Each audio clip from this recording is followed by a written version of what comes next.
Materials are at the very core of modern society. Their development has taken us from the Bronze Age to the Industrial Revolution, and recently the Digital Revolution too.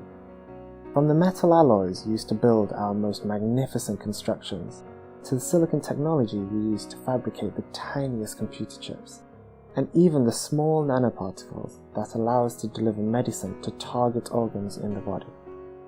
But how have all these materials become a reality? Science, of course.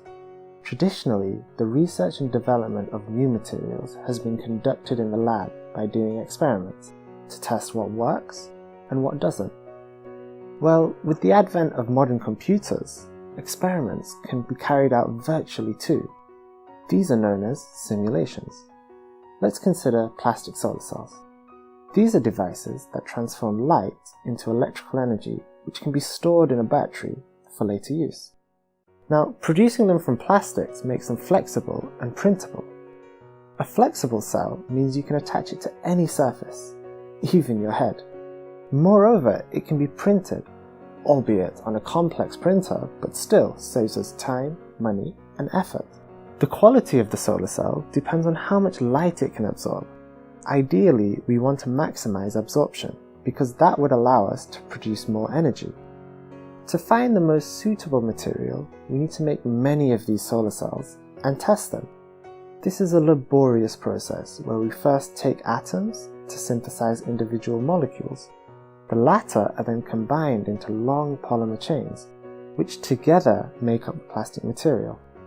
Finally, once the process is finished, we're able to measure the material's ability to absorb light.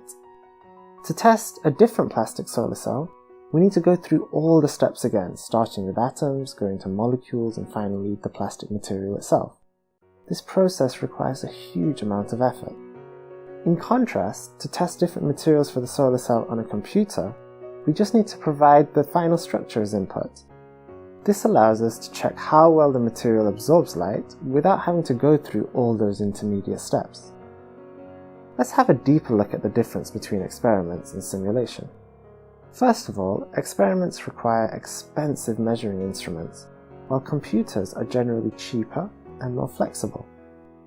Also, experimental research usually requires multiple people, while a single person can potentially set up and perform numerical simulations. Finally, experiments need material samples that need to be acquired and then properly prepared. So to summarize, laboratory experiments require expensive equipment, people to operate it, as well as the raw materials to test. Now, so far we've only talked about one project, and that was Alice's, where she's trying to find the most suitable material for plastic solar cells using simulations. Alice is a student at the Center for Doctoral Training in Theory and Simulation of Materials, where many others investigate a range of materials for many different applications. For example, Marie is studying nanoparticles to manipulate light. This could lead to faster Wi-Fi or even help build a quantum computer. Eduardo investigates lubrication. He's trying to increase the efficiency by which liquids flow through confined spaces, like pipes. Up in the air, Hikmat is investigating new materials for the hottest parts of jet engines that operate at 1000 degrees Celsius. He's trying to make them more efficient. On the ground, Jacopo is helping to design recovery processes for damaged materials inside nuclear fusion reactors so that they can last longer. There are many other great projects utilizing the power of simulating materials. And if you'd like to find out more, please visit us at our website.